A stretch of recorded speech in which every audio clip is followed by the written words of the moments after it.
Online ক্লাসে শিক্ষার্থীদের সকলকে স্বাগত। আজ আমরা নবম দশম শ্রেণী রসায়ন বিষয় নিয়ে আলোচনা করব। রসায়নের তৃতীয় অধ্যায়টা হচ্ছে পদার্থের গঠন। আমরা সে বিষয়টা নিয়ে আজকে আলোচনা করব। গত ক্লাসে আমি তোমাদের এই অধ্যায়ের অর্ধেকের বেশি অংশ নিয়ে আলোচনা করেছি। আজ আমরা রাদারফোর্ডের পরমাণু মডেল এবং বোরের পরমাণু মডেল, পরমাণু শক্তি স্তরে ইলেকট্রনের বিন্যাস, উপশক্তি স্তর, এই বিষয়গুলো নিয়ে আলোচনা করব। দেখো, প্রথমে আমি বলেছি রাদারফোর্ডের পরমাণু মডেল। বিজ্ঞানী রাদারফোর্ড সর্বপ্রথম নিউক্লিয়াসের ধারণা দেন। দেখো যে উনি এই রাদারফোর্ডের পরমাণু মডেলটা 1911 সালে প্রকাশিত হয়। প্রকাশ করেন কে? রাদারফোর্ড, বিজ্ঞানী রাদারফোর্ড ও তার দল। তারপরে রাদারফোর্ডের পরমাণু মডেলের পরে বোর পরমাণু মডেলের কথা বলা আছে। এই বোর, বিজ্ঞানী বোর রাদারফোর্ডের পরমাণু মডেল আবিষ্কারক দলের অন্যতম সদস্য ছিলেন। তারপরে এই রাদারফোর্ডের পরমাণু মডেলটাকে আমরা কি কি মানে অন্যান্য নাম হচ্ছে সোলার মডেল বলা হয়, সৌর মডেল বলা হয়। সৌরজগতের সাথে মানে তুলনা করায় এটাকে সৌর মডেল বলা হয়, নিউক্লিয়ার মডেল বলা হয়। সর্বপ্রথম নিউক্লিয়াস সম্পর্কে ধারণা দেন কে? বিজ্ঞানী রাদারফোর্ড। দেখো যে আলফা কণার বিচ্ছুরণ থেকে, একটা পরমাণুর ভিতরে আলফা কণার বিচ্ছুরণ থেকে সর্বপ্রথম বিজ্ঞানী রাদারফোর্ড ধারণা করেন।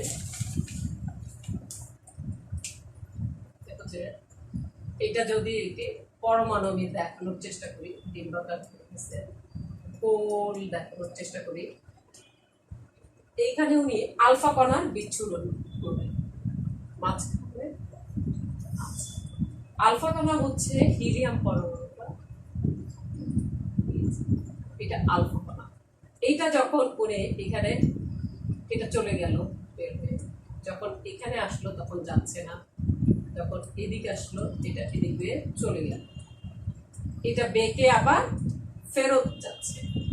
এইখান থেকে উনি ধারণা করলেন যে পরমাণুর কেন্দ্রে একটি, যেহেতু আলফা কণা মানে আলফা নিউক্লিয়াস বিচ্ছুরণ করার ফলে দেখলেন যে পরমাণুর কেন্দ্রে একটি ধনাত্মক চার্জ আছে। এটি যেহেতু ঋণাত্মক কণা, এটা এখানে এসে মাঝ বরাবর এটা ভেদ করে চলে যেতে পারছে না। মাঝ বরাবরের বাকি যে দুই পাশে, দুই দিক থেকে এটা ভেদ করে চলে যাচ্ছে এই পরমাণুর কণাটাকে। মাঝখান বরাবর যেহেতু এটা ভেদ করে চলে যেতে পারছে না, তার মানে এখানে কিছু একটা বাধা দিচ্ছে।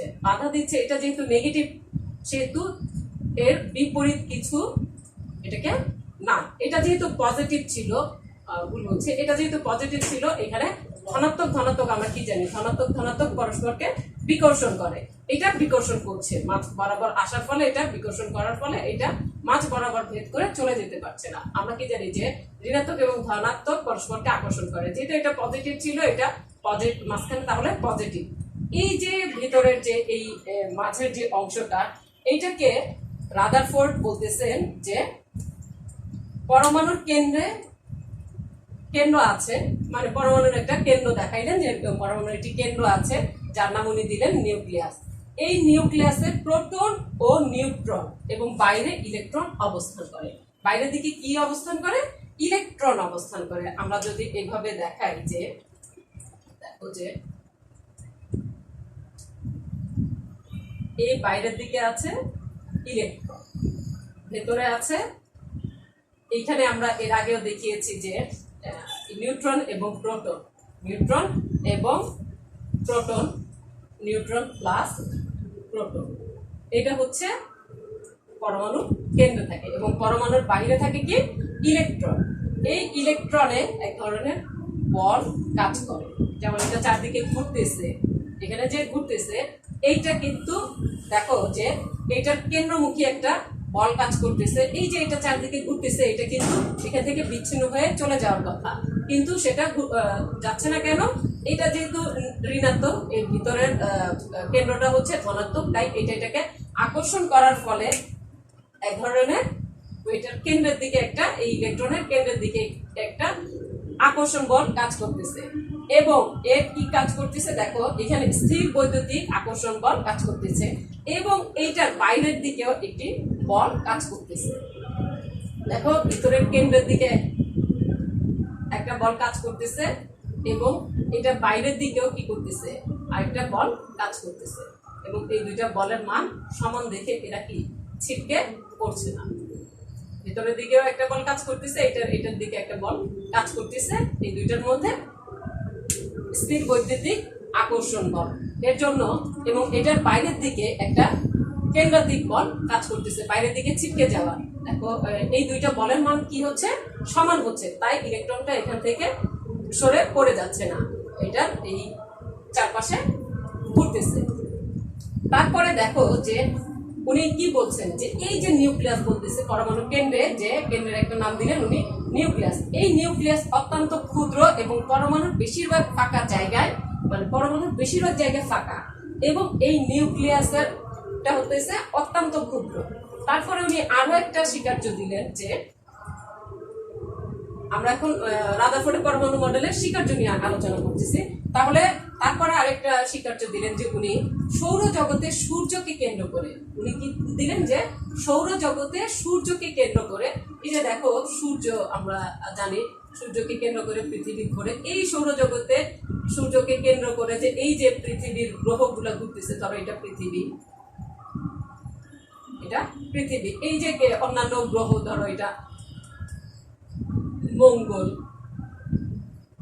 তারপরে বুধ, এই যে গ্রহগুলা ঘুরতেছে সূর্যকে কেন্দ্র করে, এইরকমই উনি সৌরজগতে সূর্যকে কেন্দ্র করে যেভাবে গ্রহগুলো ঘুরছে সেভাবে নিউক্লিয়াসকে কেন্দ্র করে ইলেকট্রনগুলো ঘুরছে, সেটা বললেন উনি।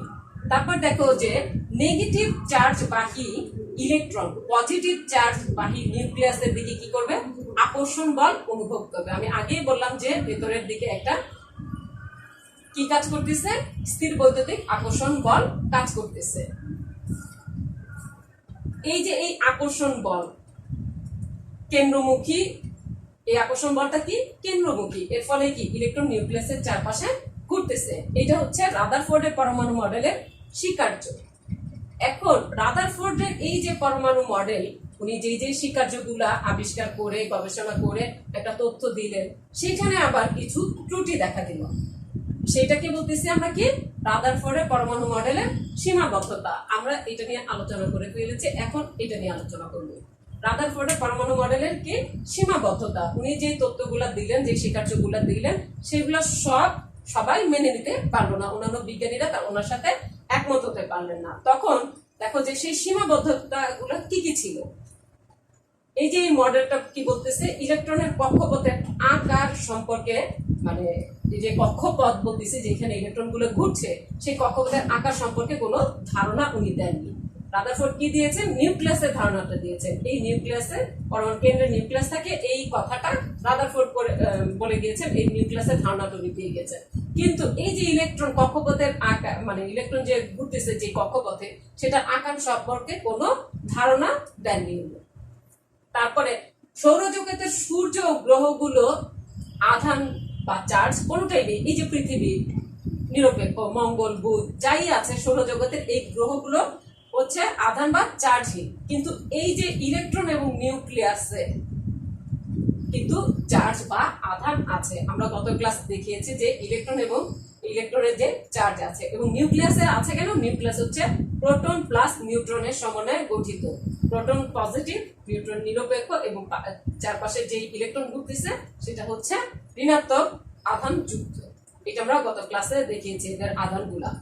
তাহলে আমরা জানি যে এই যে কেন্দ্র, এটার আধান আছে, এটারও কেন্দ্র, এটারও আধান আছে। দেখো যে তারপরে কি আছে যে, তাহলে এই যে পৃথিবী সূর্যের চারদিকে যে গ্রহগুলো ঘুরতেছে সেগুলো হচ্ছে আধানহীন বা চার্জহীন বস্তু। সেটার সাথে রাদারফোর্ড কি করলেন যে এই চার্জ যুক্ত বস্তুর তুলনা করছেন, যেটা মানে তুলনা করাটা সঠিক হলো না, এটা একটা সীমাবদ্ধতা তার। তারপরে দেখো যে উনি একের অধিক ইলেকট্রন যুক্ত পরমাণুতে ইলেকট্রনগুলো কিভাবে, এই যে যদি একাধিক ইলেকট্রন থাকে, সেই একাধিক ইলেকট্রনগুলো নিউক্লিয়াসের চারপাশে যে ঘোরে তার মানে বর্ণনা ঠিক মতো দেননি, মানে দেয়া হয়নি ওনার মডেলটাতে, সেটা বর্ণনা ঠিকমতো দেয়া হয়নি। তারপরে দেখো যে ইলেকট্রন নিউক্লিয়াসের ওনার যে তত্ত্বটা, সেটা ম্যাক্সওয়েলের তত্ত্বের সাথে দ্বিমত পোষণ করে। ম্যাক্সওয়েলের তত্ত্বের মধ্যে ওনার এই যে স্বীকার্যগুলো রাদারফোর্ডের পরমাণু মডেলে, সেটা মানে সঠিক নয়। কিরকম দেখো, ইলেকট্রন নিউক্লিয়াসকে কেন্দ্র করে ঘুরে, উনি বলেছেন ইলেকট্রন নিউক্লিয়াসকে কেন্দ্র করে ঘুরতেছে, নিউক্লিয়াসটা কেন্দ্রে থাকে। এই ঘূর্ণনের সময় ম্যাক্সওয়েলের তত্ত্বে আছে যে ক্রমাগত শক্তি হারাতে থাকবে, ফলে ইলেকট্রনের যে ঘূর্ণনের পথ সেটা ছোট হতে থাকবে। কিরকম দেখো যে কেন্দ্রে আমি পজিটিভ দিলাম, এটা দেখো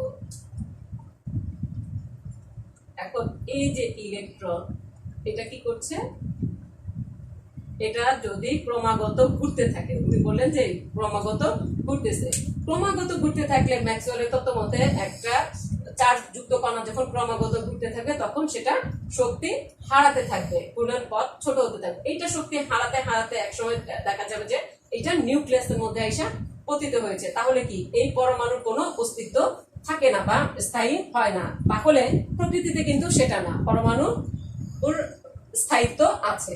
তাহলে দেখো যে এই ম্যাক্সওয়েলের তত্ত্বের সাথে এটা মিশতেছে না আমার স্বীকার্যগুলা। এইটাই হতেছে রাদারফোর্ডের পরমাণু মডেলের সীমাবদ্ধতা।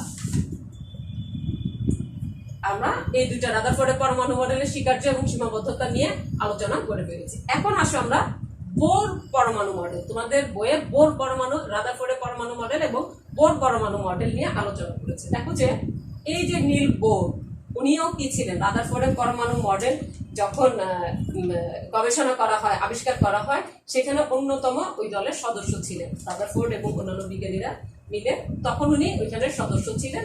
তো এই নীল বোর আবার দেখো কি বলতেছে, নীল বোর, এই বোরের পরমাণু মডেলটা দেখো, এটা প্রকাশিত হয় 1913 সালে, বোরের পরমাণু মডেল। ও পরমাণু মডেল, এই বোর পরমাণু মডেল প্রকাশিত হয় 1913 সালে, প্রকাশ করা হয় এত সালে। এটা প্রকাশ করেন কে, বিজ্ঞানী নীল বোর। এখন উনি এটা কেন প্রকাশ করেন, এই বোরের পরমাণু মডেলটা কিভাবে আসলো, রাদারফোর্ডের পরমাণু মডেলের মধ্যে যে সীমাবদ্ধতা গুলো ছিল সেটা দূর করার জন্য উনি ওনার একটা মডেল দাঁড় করালেন, পরমাণুর একটা মডেল দাঁড় করালেন। এই পরমাণু মডেলে, বোর পরমাণু মডেলে 3টা স্বীকার্য আছে।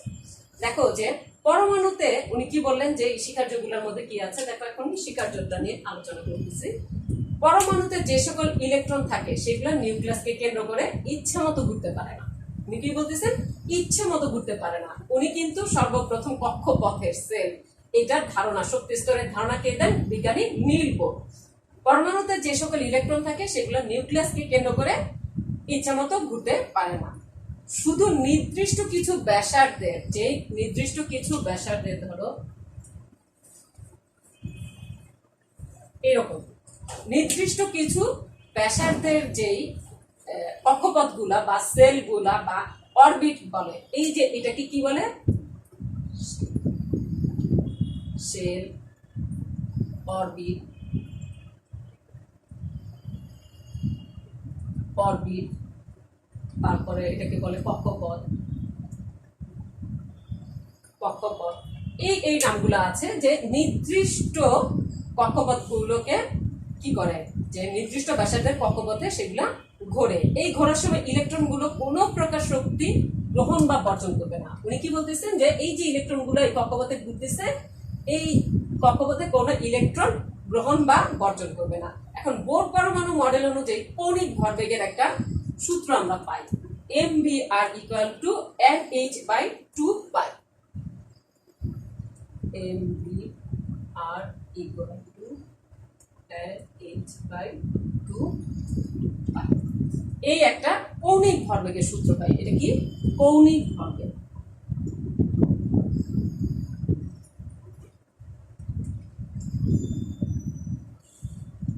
কৌণিক ভরবেগ, আচ্ছা দেখো এই যে কৌণিক ভরবেগ, এই কৌণিক ভরবেগের m হচ্ছে ইলেকট্রনের ভর, mটা কি এখানে ইলেকট্রনের ভর।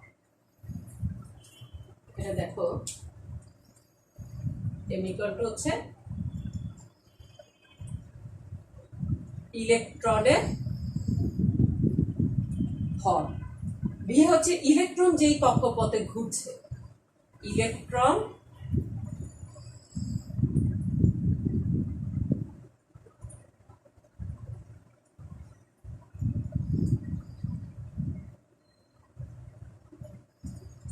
ঘুরছে সেই কক্ষপথের বেগ।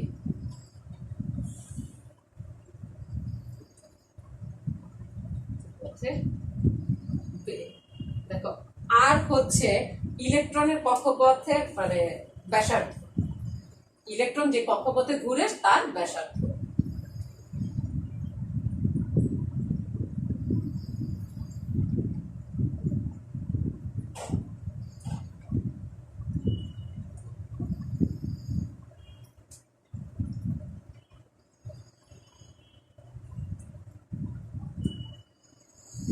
ব্যাসার্ধ। তারপরে এখানে দেখো এন হচ্ছে প্রধান শক্তি স্তর, এন প্রধান শক্তি স্তর, প্রধান শক্তি স্তর, শক্তি স্তর। তারপরে এইচ হচ্ছে প্লাঙ্কের ধ্রুব। এইচটা আমরা কি জানি, এটা ফিজিক্সে লাগে বেশি। এইচ হচ্ছে প্লাঙ্কের ধ্রুব।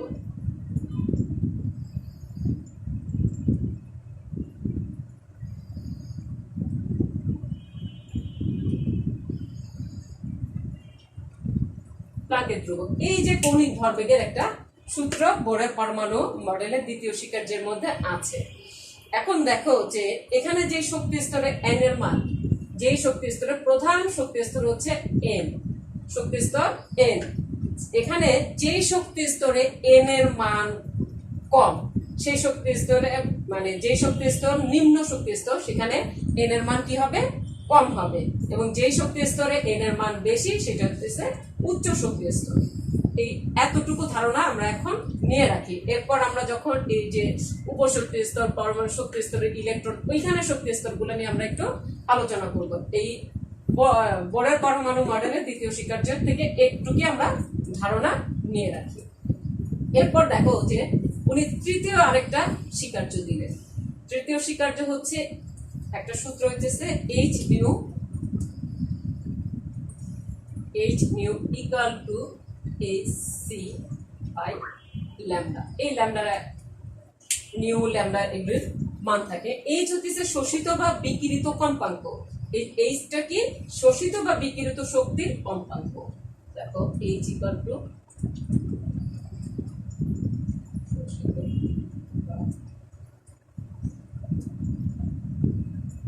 বিকিরিত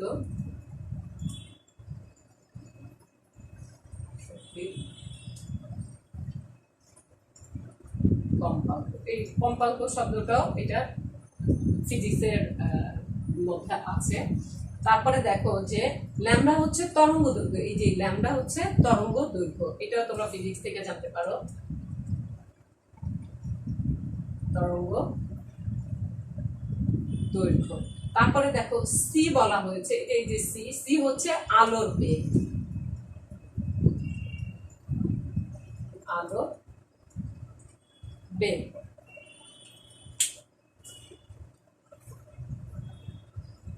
দেখো এখানে আরো একটা জিনিস আছে যে কোন প্রধান শক্তি স্তরে ইলেকট্রন কোন শক্তি গ্রহণ বা বর্জন করে না, তবে উচ্চ শক্তি স্তর থেকে যদি নিম্ন শক্তি স্তরে, দেখো এই যে এই চিত্রটা দেখে আমরা দেখাই,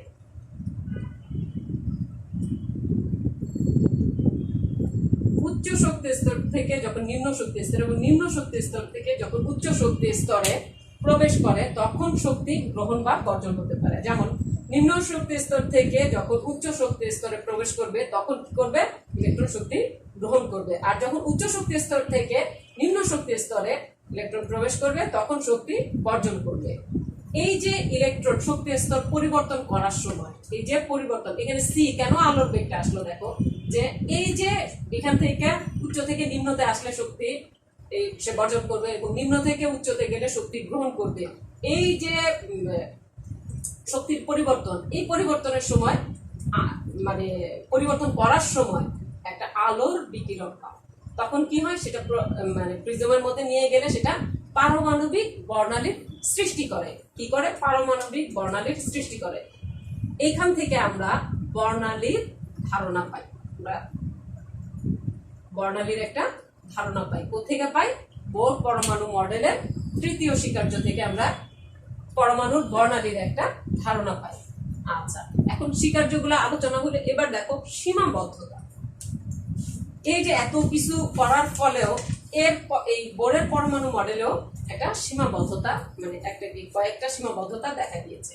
সেটা কি? দেখো যে বোর পরমাণু মডেলের সীমাবদ্ধতা, এই যে এই মডেলের সাহায্যে এক ইলেকট্রন বিশিষ্ট পারমাণবিক বর্ণালী, এই যে পরমাণুর যে বর্ণালী, এই এক ইলেকট্রন বিশিষ্ট পারমাণবিক বর্ণালীর ব্যাখ্যা করা যায়, কিন্তু একাধিক ইলেকট্রন বিশিষ্ট পারমাণবিক বর্ণালীর ব্যাখ্যা বোর পরমাণু মডেল দিয়ে দেওয়া যায় না। এটা হচ্ছে বোর পরমাণু মডেলের একটি সীমাবদ্ধতা। তারপরে দেখো আরেকটি সীমাবদ্ধতা হচ্ছে বোরের পারমাণবিক মডেল অনুসারে এক শক্তি স্তর থেকে ইলেকট্রন যখন অন্য শক্তি স্তরে গমন করে, একটা থেকে উচ্চ থেকে নিম্ন এবং নিম্ন থেকে উচ্চতে গমন করলে পারমাণবিক বর্ণালীতে একটি রেখা পাওয়া যাওয়ার কথা। উচ্চ থেকে নিম্নে কিংবা নিম্ন থেকে উচ্চ, যে কোনো একটা ঘটলে একটা বর্ণালীর রেখার কথা মানে পাবার কথা। কিন্তু শক্তিশালী যন্ত্র দিয়ে দেখা গেছে যে মানে পরীক্ষা করলে দেখা যায় যে প্রতিটি রেখা অনেকগুলো ক্ষুদ্র ক্ষুদ্র রেখার সমষ্টি, এবং এই প্রতিটি রেখা মানে কেন অনেকগুলো ক্ষুদ্র ক্ষুদ্র রেখার সমষ্টি বোর মডেল অনুসারে সেটা দেখা দেওয়া যাচ্ছে না। এখান থেকে একটি রেখা পাওয়া যাওয়ার কথা, কিন্তু পাওয়া যাচ্ছে এই রেখাগুলো অনেক শক্তিশালী যন্ত্র দিয়ে দেখলে ক্ষুদ্র ক্ষুদ্র রেখার সমষ্টি। তাহলে এই যে ক্ষুদ্র ক্ষুদ্র রেখার মানে প্রতিটি রেখা অনেকগুলো ক্ষুদ্র ক্ষুদ্র রেখার সমষ্টি, সেইটা সম্পর্কে পরমাণু মডেলে কোনো মানে কথা বলা হয়নি। তারপরে দেখো আরেকটা বিষয় যে বোর পরমাণু মডেল অনুসারে পরমাণুতে শুধু বৃত্তাকার কক্ষপথে, এই যে কক্ষপথের যে ধারণা দিয়েছিল যে n = প্রধান শক্তি স্তরের যে ধারণাটা দেয়া হয়েছে বা অরবিটের যে ধারণাটা বোর পরমাণু মডেলে দেয়া হয়েছে সেটা ছিল বৃত্তাকার। কিন্তু পরবর্তীতে প্রমাণিত হয়েছে কি যে পরমাণুতে ইলেকট্রন শুধু এই বৃত্তাকার কক্ষপথেই না, উপবৃত্তাকার কক্ষপথেও ঘুরে। বৃত্তাকার কক্ষপথ ছাড়াও উপবৃত্তাকার কক্ষপথ ঘুরে। তাহলে এই যে উপবৃত্তাকার কক্ষপথের কথা বলা হয়েছে সেটা বোর পরমাণু মডেলের মধ্যে নাই। এই যে উপবৃত্তাকার বা উপশক্তি স্তর যেটা বলতেছি সেটাকে বলতেছে ছোট হাতের এল দিয়ে প্রকাশ করা হয়। এখন আমরা সেটা নিয়ে আলোচনা করব।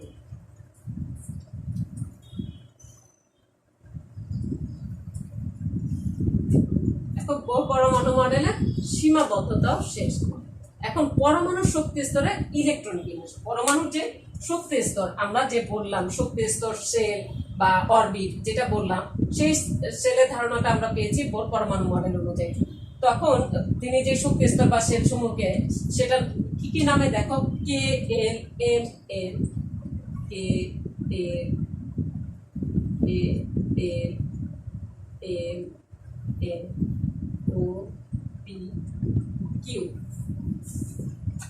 বোর কি করলেন যে এই যে শক্তি স্তরের যে ধারণাটা দিলেন আমাদের, সেই শক্তি স্তরগুলার আবার কিছু নামও আছে, সেই নামগুলোকে আমরা লিখলাম। দেখো যে এইরকম নাম আছে।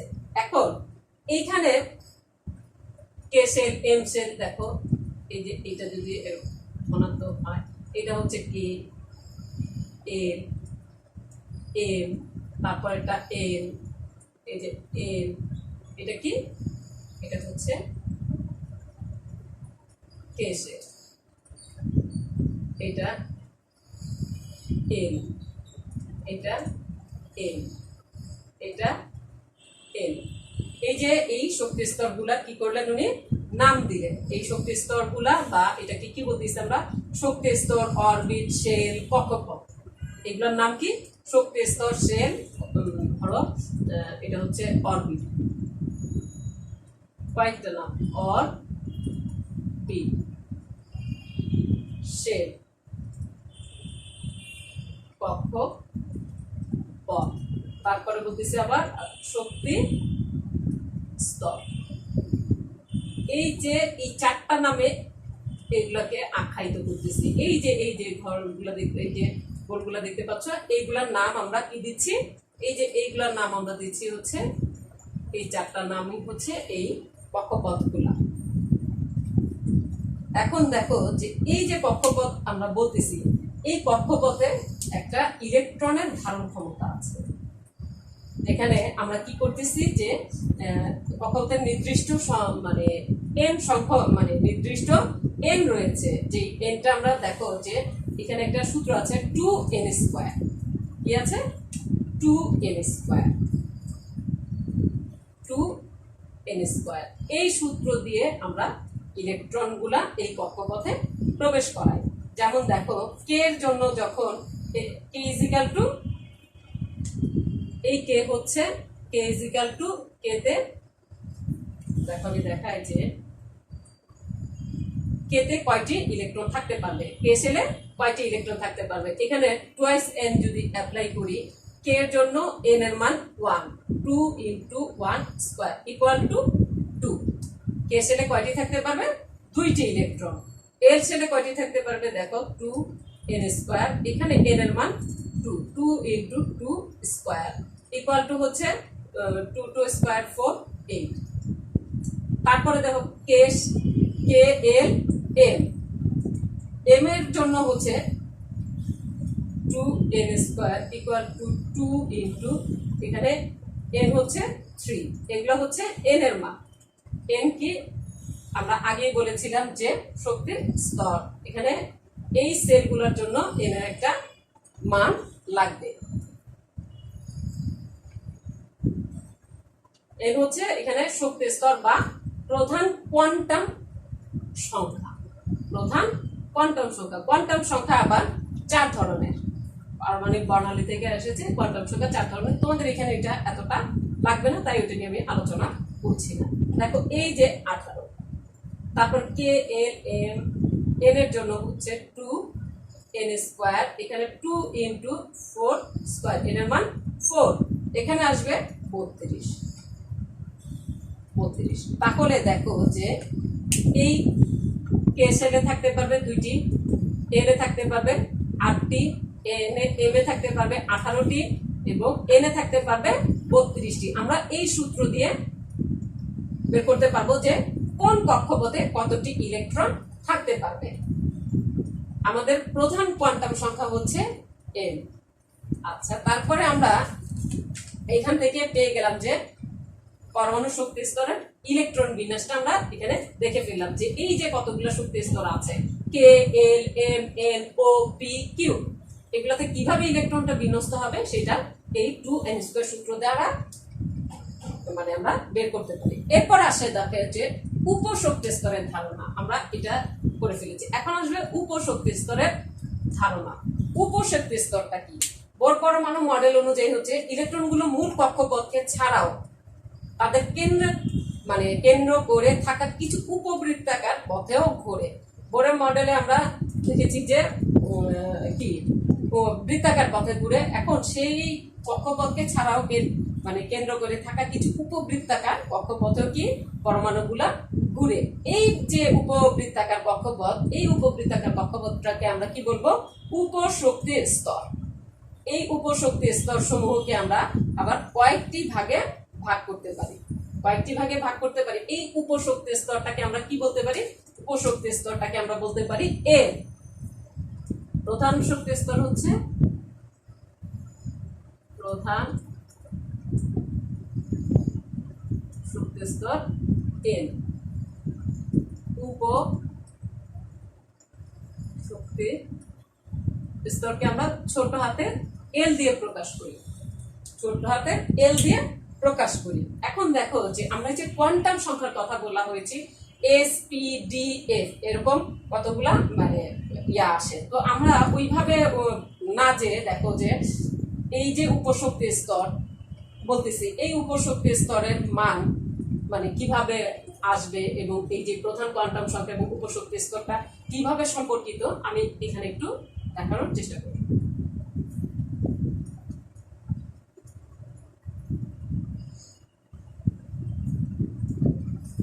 দেখো যখন আমরা বলবো যে n = 1 বলে এই যে উপশক্তি স্তর l = কি হবে জানো? 0। এখানে কয়টি অরবিটাল থাকবে?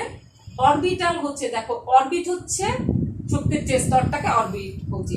অরবিটাল হচ্ছে ওই শক্তি স্তরের ইলেকট্রনের সম্ভাব্য, সর্বাধিক সম্ভাব্য বা প্রাপ্তির স্থানটাকে বলতেছি অরবিটাল। তাহলে এখানে অরবিটাল দেখো,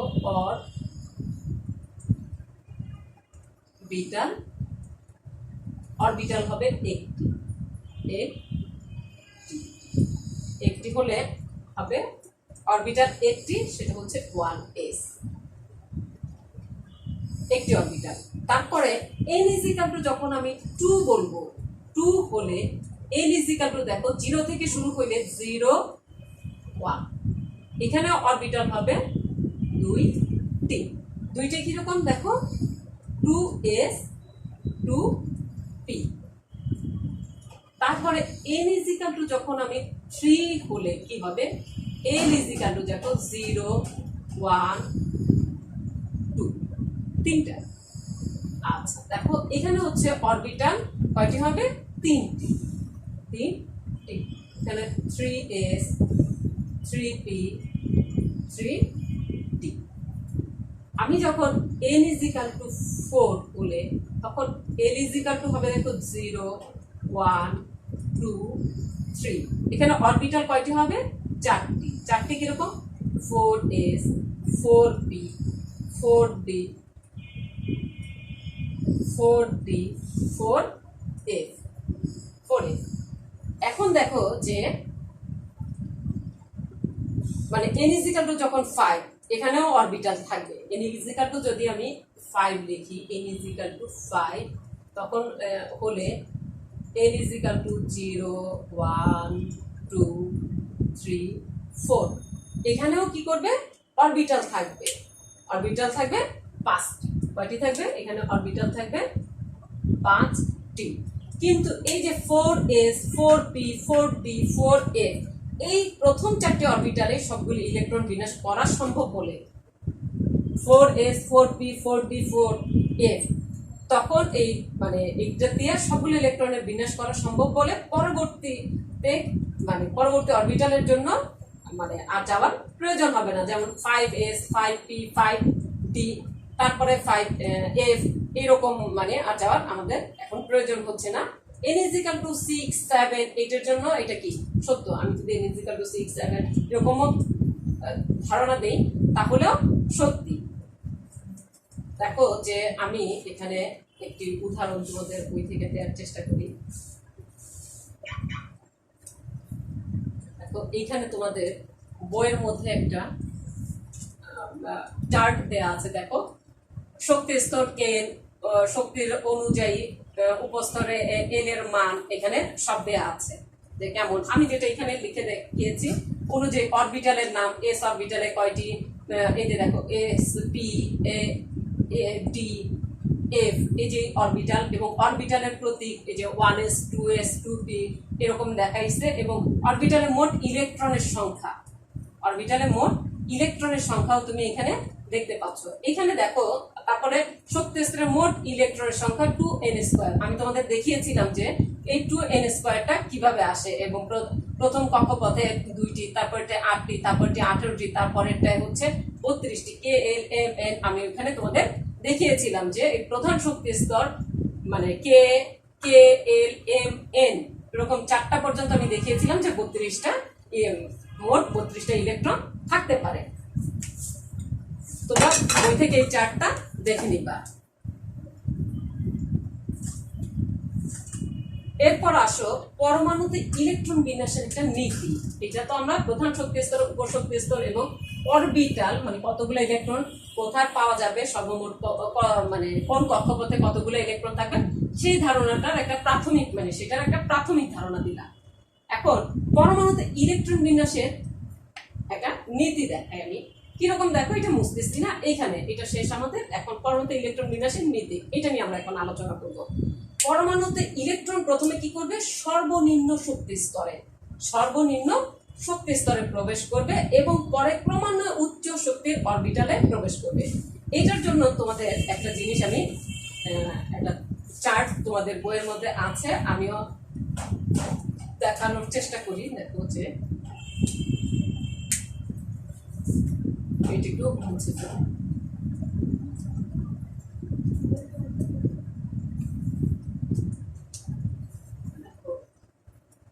1s, 2s, 2p, 3s, 3p, 3d, 4s, 4p, 4d, 4f, 5s,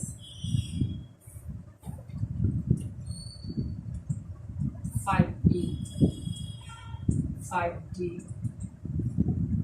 তারপরে আছে 5f, তারপরে দেখো 6s, 6p, 6d, 7s, 7p এবং 8s।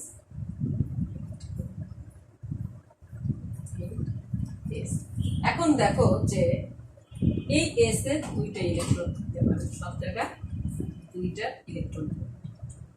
এস অরবিটালে কয়টি থাকবে? দুইটি। পিতে থাকবে 6টি।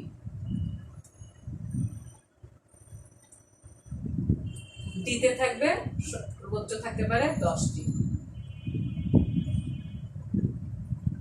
এফ এ থাকতে পারবে এফ অরবিটালে 14টি। অরবিট এবং অরবিটাল এটা কিন্তু আলাদা শব্দ। অরবিট হচ্ছে কক্ষপথ এবং অরবিটাল হচ্ছে যেখানে ইলেকট্রন পাওয়ার সম্ভাব্যতা বেশি, সেটাকে অরবিটাল বলে। দেখো এটা প্রথম এইভাবে আসবে, তারপরে আসবে হচ্ছে 1s, তারপরে আসবে 2s, তারপরে আসবে 2p, 3s এভাবে আসবে। তারপর দেখো 3s, 3p, তারপরে আসবে এইভাবে, এইভাবে, এইভাবে।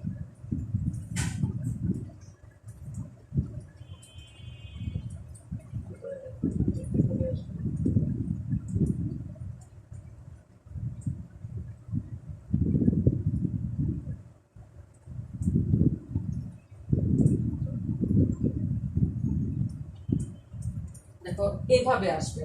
যেমন দেখো যে আমি তোমাদের যদি এই যে পরমাণুতে ইলেকট্রন বিন্যাসের নীতি এইটা থেকে এইটা মানে বোঝাতে যাই, তখন এই বিষয়টা তোমাদের লাগবে। এই বিষয়টা লাগবে। দেখো যদি আমি পটাশিয়াম, পটাশিয়াম কে 90 এর পারমাণবিক সংখ্যা,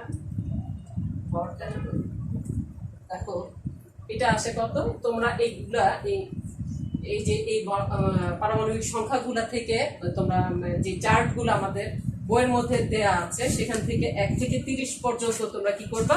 সেই চার্টগুলা মুখস্থ করার চেষ্টা করবা। যে এই যে পারমাণবিক সংখ্যা তোমাদের এই বইয়ে এখানে পারমাণবিক সংখ্যা দেখো দেয়া আছে। তোমাদের পারমাণবিক সংখ্যাগুলো মৌল ধরে ধরে পারমাণবিক হাইড্রোজেনের 1, হিলিয়ামের 2, লিথিয়ামের 3, বেরিয়ামের 4, বোরন 5, কার্বন 6, নাইট্রোজেন 7, 8 এভাবে করে 30টা পর্যন্ত তোমরা যদি মুখস্থ করে ফেলতে পারো যে কোন মৌলের পারমাণবিক সংখ্যা কত, তাহলে তোমাদের জন্য এটা করতে খুবই সুবিধা হবে।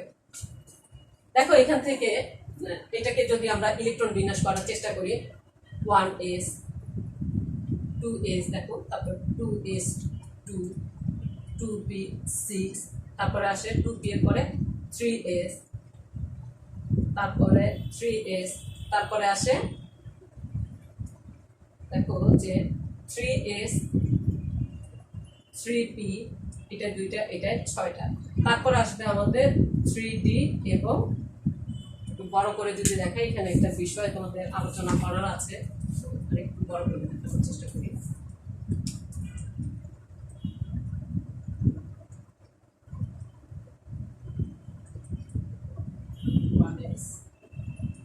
দেখবে যে এটা অনুযায়ী যাবে 2p, 3s, 3p,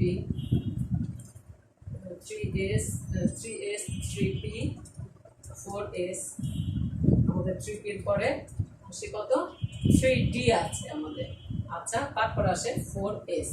এখন দেখো যে এই এতটুকু লেখার পরে আমি আর এখানে লিখিনি। আমাদের কি আছে? দেখো যে 3p এর পরে আছে 4s, কিন্তু আমাদের 3d এর ঘরে আমাদের এখান থেকে l এবং n এর মান থেকে আমরা কি দেখিয়েছিলাম যে মানে n is equal to যখন 3, n is equal to যখন n is equal to 3 তখন l is equal to কত আসে 0 1 2 এই তিনটা আসে। তাহলে এখানে অরবিটাল কয়টি হবে তিনটি। n is equal to যখন 3 তখন হবে 3s 3p 3d এই যে তিনটা আসে সেই অনুযায়ী আমি লিখে এরপর আসবে 4। এখন দেখো যে এখানে কিছু মানে একটা নিয়ম নীতি আছে। পরমাণুতে ইলেকট্রন প্রথমে কি করবে উচ্চ শক্তি মানে সর্বনিম্ন শক্তি স্তরে প্রবেশ করবে। এখানে দেখো যে 1s 2s এখানে দুইটি, এখানে হচ্ছে দুইটা ইলেকট্রন। এই 2p এর ঘরে এখানে আছে 8টি ইলেকট্রন, এখানে 3 এর ঘরে এখানে আমরা কয়টি পেলাম 8টি পেলাম। এখন এখানে যে 8টি পেলাম আমাদের এখানে ধরো একটি দিলাম, এটা 0 দিলাম, পরে বলতেছি কেন এটা দিলাম। এখানে পেলাম আমরা কয়টি 8টি এবং এখানে পেলাম একটি, তাহলে কত 8 8 16 17 18 19 আমাদের 19 পারমাণবিক সংখ্যা পেয়ে গেলাম। এখন দেখো যে এখানে 0 এখানে আগে তাহলে ইলেকট্রনটা এই যে 3d তে যাওয়ার কথা, এর 4s। এখানে একটা বিষয় হচ্ছে প্রধান কোয়ান্টাম সংখ্যা এবং সহকারী কোয়ান্টাম সংখ্যা l এবং n এর এই দুইটার মানের মধ্যে একটা বিষয় আছে। আবার দেখো যে আমরা 2n² এই সূত্র থেকে কে এল এ কয়টি পেয়েছিলাম দুইটি, কে তে l এ কয়টি পেয়েছিলাম আমরা 8টি, কে এল m এ কয়টি পেয়েছিলাম 18টি, n এ পেয়েছিলাম 32টি। এই ইলেকট্রনগুলো থাকবে। কিন্তু দেখো যে তাহলে তৃতীয় শেলে এখানে n এর মান কত 1, n এর মান 1, এখানে n এর মান 2, এখানে n এর মান 3। এখানে যখন n এর মান 3 এটাতে n এর মান n is equal to 3, এখানে n is equal to 2, এখানে n is equal to 1 ছিল। ঠিক কিনা বলো, আমরা আগে পড়িয়েছি n is equal to 4 এখানে। তাহলে এখানে যখন n is equal to 3 মানে এই যে n is equal to 3 দেখো n is equal to 3 তাহলে n এর মান কত উপশক্তি স্তর 1 2 3 তিনটা 3s 3p 3d 3s 3p 3d। তাহলে কয়টা যাওয়ার কথা এখানে ইলেকট্রন 18টা। 18টা না গিয়ে এখানে আমি 8টি লিখেছি। এখন কথা হচ্ছে কেন 18টা, তাহলে এখানে কয়টা আসার কথা এই ঘরে আসার কথা 9টি, এখানে কয়টি হওয়ার কথা আমাদের 9টি। এই 3 এর মধ্যে কয়টি আসার কথা আমাদের 9টি, কারণ বাকি যা থাকবে এই দুইটা ফিল আপ করার পরে দুইটা 8টা তারপর 18টা, তাহলে বাকি যা থাকবে 2 আর 8 এ 10, এই দুইটা মিলে 10, বাকি থাকবে কত 9টি এই 3 এর ঘরে চলে আসার কথা। কিন্তু সেটা না হয়ে দেখো যে এটা কোথায় চলে গেছে 4s এ। কেন চলে গেছে এবং এই যে ব্যতিক্রম মানে ওই পদ্ধতিতে না গিয়ে এখানে আছে 8টি, এখানে আছে 1টি, এখানে 1 দিয়েছি আমি, এখানে 0 দিয়েছি। এটার কারণ হচ্ছে দেখো পরমাণুতে ইলেকট্রন বিন্যাসের একটা নীতি আছে। সর্বনিম্ন শক্তি স্তরে অরবিটাল আগে প্রবেশ করবে এবং ক্রমান্বয়ে উচ্চ শক্তির অরবিটালে প্রবেশ করবে। যে অরবিটালের শক্তি কম, সেখানে আগে ইলেকট্রন প্রবেশ করবে এবং যে শক্তি স্তরে মানে অরবিটালের শক্তি বেশি সেখানে ইলেকট্রন পরে প্রবেশ করবে। এখন অরবিটালের মধ্যে কোনটা শক্তি কম আর কোনটা শক্তি বেশি সেটা আমরা কিভাবে নির্ণয় করব এই n এবং l এর মান দ্বারা। l এবং n এর মান দ্বারা দেখো যে l এবং n যোগ করলে l এবং n প্লাস l এই দুইটার মান যোগ করার ফলে যেটা কম হবে সেটাকে আমরা কি করব সেটার মধ্যে ইলেকট্রন আগে প্রবেশ করবে। এখন দেখো যে n is equal to আমি কি বলতেছি এখানে 3, n is equal to 3 R l is equal to এখানে কয়টি দেখো যে 3d। দেখো যখন আমি 3d বলবো এই d এর জন্য l এর মান 2, কারণ এটার জন্য এই s 0, এটা হচ্ছে p এবং d এর জন্য কত পাইলাম আমরা নিচে লিখে দেখো তাহলে তোমরা ভালো করে বুঝতে পারো। যখন n is equal to 0 তখন 3 তখন l is equal to 0 1 2, এটা হচ্ছে 3s এর জন্য, এটা 3p এর জন্য এবং এটা হচ্ছে 3d এর জন্য। তাহলে d এর জন্য l এর মান 2 এবং n এর মান 3, তাহলে n এর মান 3 প্লাস 2 কত আসে 5 আসে। এই ডি এর জন্য 5 আসে। এখন এই যে 4s আমরা কি বলেছি 4s, এই 4s এর জন্য n এর মান কত, n ইজ ইকুয়াল টু এখানে n প্লাস l এর মান কত আসে দেখো যে এখানে 4 n এর মান 4 আর l এর মান হচ্ছে 0, l এর মান কত 0, সব s এর জন্য l এর মান 0, তাহলে এইটা সমান সমান আসে আমার 4। দেখো যে এই n প্লাস l এর মান যেখানে কম সেখানে ইলেকট্রন আগে প্রবেশ করবে, এই জন্য এই নিয়মের জন্য এইখানে ইলেকট্রন যে প্রবেশ করবে 3d তে প্রবেশ না করে ইলেকট্রনটা কোথায় প্রবেশ করেছে আমাদের 4s এ প্রবেশ করেছে। এবং কয়টি ইলেকট্রন বাকি ছিল, একটি ইলেকট্রন, s এর সর্বোচ্চ ক্ষমতা 2, যেহেতু আমাদের একটি ছিল তাই এই শক্তি স্তরে ইলেকট্রন প্রবেশ করেছে। যেখানেই n প্লাস l এর মান বেশি হবে সেখানেই ইলেকট্রনটা পরে প্রবেশ করবে, কারণ সেটা উচ্চ শক্তির স্তর। প্রথমে ইলেকট্রন নিম্ন শক্তির স্তরে প্রবেশ করবে, তারপর উচ্চ, তাই 3d টা আমি কি দিয়েছি 0 দিয়েছি। অনেক সময় দেখবো যে বইয়ের মধ্যে এই 3d টা লেখা থাকে না, তখন লেখা থাকে কি 4s1, এটা 4s1। ইলেকট্রন বিন্যাসটা আশা করি তোমরা বুঝতে পেরেছো যে কোন নিয়মে ইলেকট্রনগুলো প্রবেশ করবে। তারপরে দেখো আমি এখানে আরো একটি বিষয় বলেছি যে ইলেকট্রন বিন্যাস নিয়মের কিছু ব্যতিক্রম। দেখো আমি এখানে তোমাদের দেখানোর চেষ্টা করেছি যে s অরবিটালে কি থাকবে, ইলেকট্রন 2টা থাকবে। s অরবিটালে সর্বোচ্চ ইলেকট্রন থাকতে পারে, s এর ক্ষমতা কত 2, s p তে 6, d তে 10, f এ 14। এটা হচ্ছে তাদের স্টেবল অবস্থা, সুস্থিত অবস্থা। এখন আমরা যখন তোমাদের বইগুলোতে দেখবে এবং টেস্ট পেপার গুলোতে দেখবা যে দুইটা ব্যতিক্রম দেখায়, ক্রোমিয়াম এবং কপারের ইলেকট্রন বিন্যাস। ক্রোমিয়ামের পারমাণবিক সংখ্যা 24, এইটার ইলেকট্রন বিন্যাসটা করতে যে আমাদের একটু সমস্যা হয় যে এটা আমরা কিভাবে করব। এটা দেখো যে আমরা কিভাবে যেতে পারি 1s2, 2s2, 2p6, 3s2, 3p6, তারপরে আসে আমাদের 3d এবং 4s। দেখো যে এখানে 2টা, এখানে কয়টা 8টা, 10টা, এখানে 8টা আসছে, 8টা। তারপরে কয়টা লিখছি 8 8 16 17 18, আর কত থাকে আমাদের, আর থাকে 6টা। 6টা থাকলে এখানে থাকবে কয়টা, দেখো এটা 2টা দিয়ে দিলে এখানে থাকবে 4টা। এখন ডি তে সর্বোচ্চ থাকতে পারে কয়টি, 10টি। এটা হচ্ছে তার স্টেবল অবস্থা। এখন এই যে ক্রোমিয়ামে এটা দেখো যে এখানে 4 থাকে না, কখনো 4 দেখবা না, কারণ হচ্ছে এটা তার অস্থায়ী অবস্থা। এটাকে অস্থায়ী করার জন্য, স্থায়ী করার জন্য দেখো এটার অর্ধেক যখন হবে তখন হচ্ছে 5, এটার অর্ধেক যখন হবে তখন হচ্ছে 7, এটার অর্ধেক যখন হয় তখন হচ্ছে 3। এইগুলো তার মোটামুটি স্থায়ী অবস্থা। তাই কি করতে হবে, এটাকে অস্থিতিশীল না করে এখানে 5টা এবং এখানে একটি ইলেকট্রন থাকবে।